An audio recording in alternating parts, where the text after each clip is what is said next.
Repo rate और reverse repo rate कम होने से आपके लोन की ईएमआई पर कैसे पड़ता है असर और कैसे हो सकता है आपका फायदा, इसी पर मिलेगा बिन मांगा ज्ञान।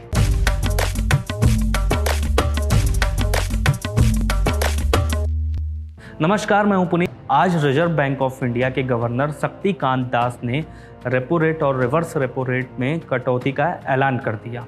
आरबीआई के मुताबिक नीतिगत दरों में 0.40% की कटौती की गई है, यानी रेपो रेट जो कि 4.40% पर थी वो 4% पर आ गई है और रिवर्स रेपो रेट जो 3.75% पर थी वो घटकर 3.35% पर आ गई है।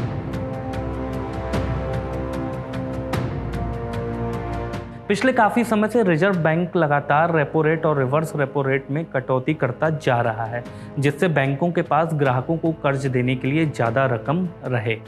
दरअसल आरबीआई छोटी अवधि के लिए बैंक को जिस दर पर कर्ज देता है उसे रेपो रेट कहते हैं और बैंक जिस दर पर आरबीआई के पास रकम रखकर ब्याज हासिल करते हैं उसे रिवर्स रेपो रेट कहते हैं।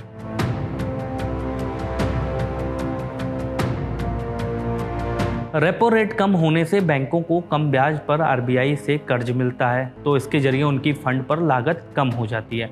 इसका फायदा वो कर्ज की दरों को सस्ता कर दे सकते हैं। अक्सर जब आरबीआई रेपो रेट कम करता है तो इसके बाद बैंकों को भी लोन की दरों को कम करना पड़ता है और ऐसा सिलसिला शुरू भी हो जाता है।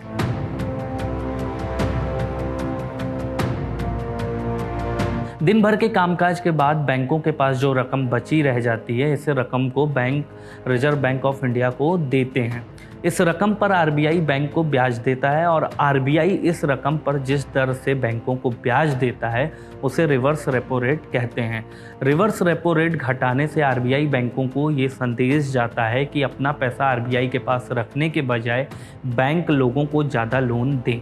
चूंकि आरबीआई के पास पैसा रखने पर उन्हें कम ब्याज मिल रहा है, तो बैंक लोगों को ज़्यादा से ज़्यादा लोन देते हैं, जिसके चलते सिस्टम में लिक्विडिटी का फ्लो बना रहता है।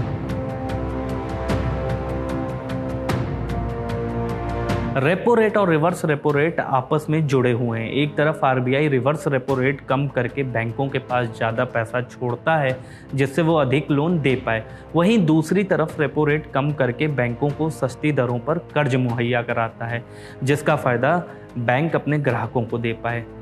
एमपीसी की बैठक पहले 3 से 5 जून को होनी थी। आरबीआई गवर्नर ने बताया कि पहले एमपीसी यानी आरबीआई की मौद्रिक नीति समिति की बैठक 3 से 5 जून को होनी थी और उसके बाद 5 जून को क्रेडिट पॉलिसी आने वाली थी।